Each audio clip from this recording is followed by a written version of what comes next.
Bonjour à tous.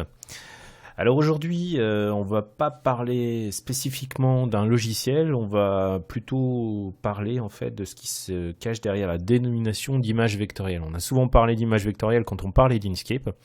Alors ce qu'il faut savoir, c'est qu'il y a deux grandes familles d'images. Il y a ce qu'on appelle les images matricielles et les fameuses images vectorielles. Alors pour commencer, on va parler un tout petit peu des images matricielles. Alors une image matricielle, en fait, elle est définie par une description de pixels, des informations sur leurs coordonnées et sur leur couleur. Donc c'est en quelque sorte une cartographie d'informations de pixels, voilà, qui définissent cette image-là. Les principaux formats d'images matricielles sont le JPEG, qu'on trouve abondamment sur le web, puisqu'il s'agit principalement de photographie. Et on peut également trouver du PNG et du GIF. Alors le GIF, on le connaît beaucoup parce qu'on utilisait beaucoup le GIF animé pour des sites internet. Le PNG, on le connaît un tout petit peu moins. Donc le PNG et le GIF, en fait, sont deux formats qui gèrent la transparence. Le JPEG ne gérant pas la transparence, mais étant intéressant pour ses taux de compression. Donc il est beaucoup utilisé en fait pour tout ce qui est photographie sur internet. Alors, une image matricielle, j'en ai une en face de moi, il s'agit de mon logo. Donc on va voir tout à fait que quand on redimensionne une image matricielle, on va pouvoir la redimensionner, l'agrandir, mais quand on va l'agrandir, en fait, on va dégrader ces informations. Ça donne ça. Donc quand on agrandit une image, au bout d'un moment, on va commencer à avoir ces fameux petits points de description. Vous voyez, alors on a même un petit peu d'artefacts en bordure. Donc si on devait agrandir fortement une image matricielle, on verrait que la qualité s'en trouverait diminuée. C'est là que vont intervenir les fameuses images vectorielles. Alors les images vectorielles, ça fonctionne totalement différent. C'est pas une cartographie de points, mais ça va être une description mathématique de forme.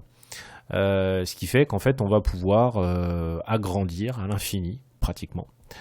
On le fera jamais de toute façon, mais on peut agrandir indéfiniment un dessin sans qu'il y ait aucune perte de qualité.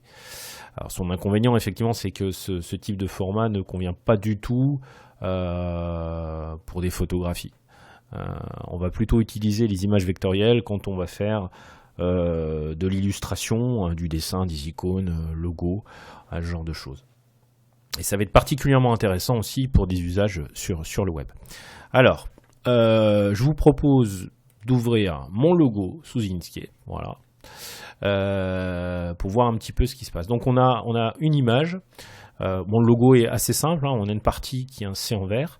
On a un cercle gris très très foncé et puis on a un M blanc qui vient juste dessus. Vous voyez qu'on a trois formes de base. Donc quand vous enregistrez votre illustration sous Inkscape, en fait, vous enregistrez souvent au format SVG Inkscape, qui est un format SVG. Alors SVG, ça veut dire quoi? Ça veut dire Scalable Vector Graphic. Donc une image en fait vectorielle. Scalable, redimensionnable. Voilà. Donc on l'enregistre souvent sous ce format-là et on jette rarement un œil aux autres formats qui sont possibles. Donc vous allez voir que vous avez tout un format, une liste de formats en export. Alors le plus intéressant, c'est effectivement le SVG Inkscape, qui est le format propriétaire natif, pardon. Mais vous voyez qu'on a d'autres possibilités. Alors, on pourrait même exporter en HTML5 Canvas, donc ça serait une description en JavaScript de l'image. Mais on va pouvoir aussi l'exporter en SVG optimisé. Ce que j'ai fait moi déjà, donc j'ai exporté cette image en SVG optimisé. Mais avant de faire ça, ce que je vais faire, c'est que pour chaque forme, je vais donner un identifiant. Donc par exemple ici, je vais sélectionner, si j'y arrive, pas.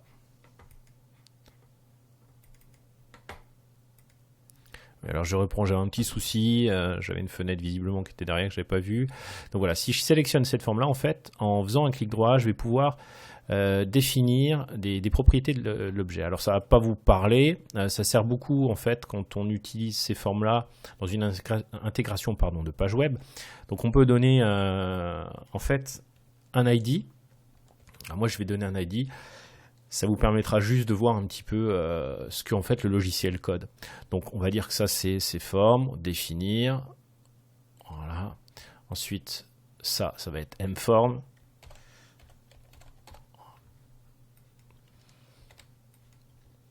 Voilà. Et puis on va définir ça, on va l'appeler cycle.